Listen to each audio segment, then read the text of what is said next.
Sapatos muna tayo. Sa sapatos muna tayo sa usapang drummer muna tayo. Anong sapatos mo bilang drummer? Kailangan ba 'yon? Yun yung ano doon eh.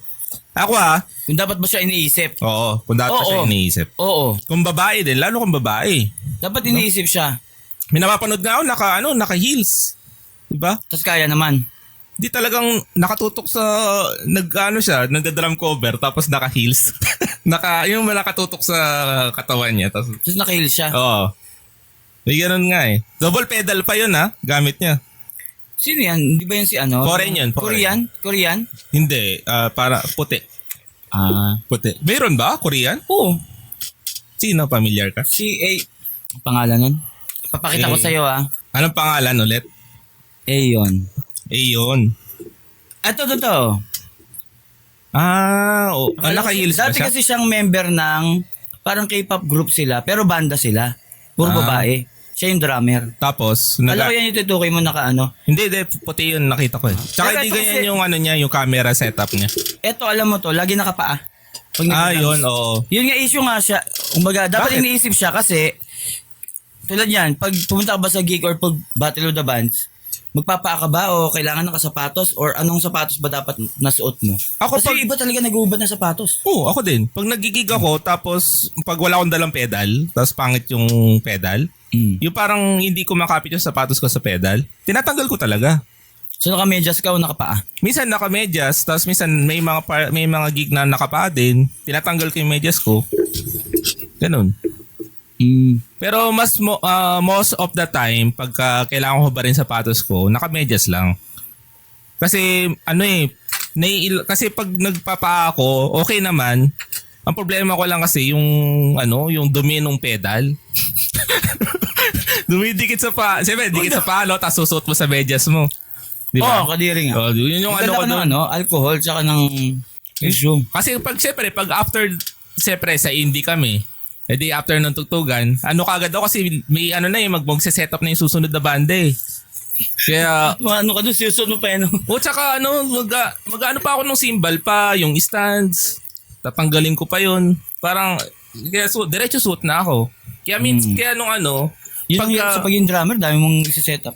oo, tas iwan pa ako nung banda ko nun. Shoutout sa kanila. Kung magiging kabanda mo ako, di ba gusto mo maging drummer kay ano? Kay She, Oo. shoutout. Kung magiging shoutout kay Teacher She. Kung gusto mo maging drummer doon, tutulungan kita. Di ba ako ang magpo-frontman? Pupunta ako sa iyo, suotan kita ng medyas. Ganda naman ang tuto nun. Habang inaalis mo yung mga cymbals, sinusuot ko yung medyas. Kagano, no? Ano mo lang Ayusin ko na. Para hindi ka na mahirapan. Ang vokalista kasi akyat, bababa na lang eh. Dapat may buhat-buhat ka pag vokalista ka. Parang Galit na naman. Parang pinarinig ka. Ayun, yung audience. Ayun pala, vocalist. Andito pala yung kaibigan ko si Enzo. Siya yung vokalista namin nun. Pero para-pares naman kami nagbubuhat nun, kaya walang issue sa kanya. Tama ba? Nagbubuhat ka ba? Wala kinalimutan. Kasi sa school naman kami tumutugtog, so naka-set up na. Oh. Pero, mas, actually, yung reason ko ba't nagpapa ako, minsan, syempre depende sa pedal nga, di ba? Pero kasi sa bahay, mas sanay ako na, pag nagpa-practice ako ng drum sa room, nakapaalan talaga ako. Kumbaga yung paa, pag ako nakapaa, parang full power na sa akin yun. Kumbaga yun yung 100% ko na bilis. Wow. Tsaka control. Yung 100% control tsaka bilis ko, pag nagpaa ako, yun yung kumbaga yun yung play ko na 100%. Inaalala ko kasi, kung sa Rondalia kasi gusto ko nakapaa. Kasi light lang ang tugtugan. Mas Pero control pag heavy, kung rock ang tugtugan, gusto ko nakasapatos. Ako naman, pag nakasapatos ako tapos more on, gusto ko ng speed. Pag bigat, nakapaa lang. Naka-Jordan ka kapag mabilis. Sneaker kasi ako eh. Sneaker, yung sapatos na gusto ko palagi sa drums, sneaker. Pag gusto ko na mabilis, Ang daya mo, ganda ng sapatos mo. naka-sneaker ako. Yung kasi madulas yun sa yung gumaganyan, yung sliding kasi ako eh. Magkano bili mo dyan? 7K lang. 7K yan? Iba pa yung sapatos mo dating parang 20K ba yan? 21? Wala na nga, luma na yun. 12 years na sa akin yun. Bugbog na yun sa sa gig. Ayun nga. Lagi kong dala. Yun nga ang ako nga kasi, ito 'di ba, medyo luma na to. Meron ako ibang sapatos doon pang forma. Ayokong yun ang gagamitin ko pag nagda-drums. Pang forma yun eh. Ito kasi, parang expected ko na pasira siya, kumbaga pang labanan siya. Kung magkanda sira-sira man, at least ito yun. Yung pang forma ko, hiwalay siya. Oh. Ayoko rin siyang gamitin pang gym. Ito rin pang gym ko. Halimbawa kung mag-gym ako, ito rin yun. Pangwasakan, kumbaga. Iwalay sa akin isa lang eh. Pamporma na pa. Pero magkano naman yan? 7,000? Ito magkano ang bili namin dito? Mura lang naman to. Pero, to be honest, yung gamit ko sapatos before, nakatagal sa akin ng 12 years. Quality pa rin, no? Quality. Kahit pinagigig. Ito parang hindi. Pero ang ganda eh. Si Boss Rino nga, di ba?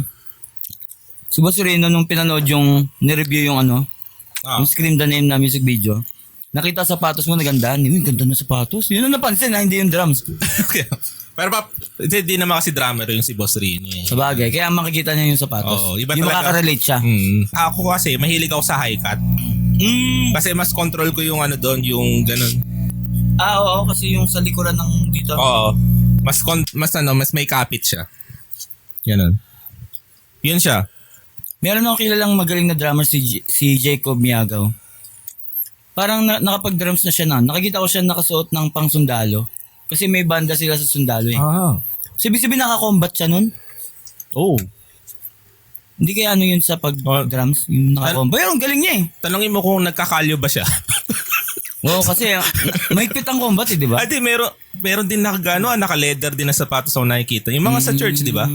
Naka-leather yun usually. Yung pang-opisina, gano'n? Oo, parang gano'n. Okay.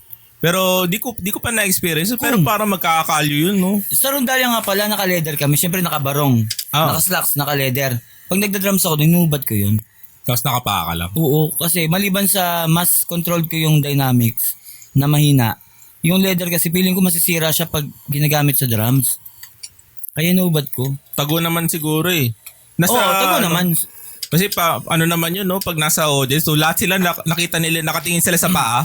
Sabi, uy, gaganda ng mga sapatos. Pagdating sa'yo, nakapado. Pero kailangan, naitatago mo yung paa.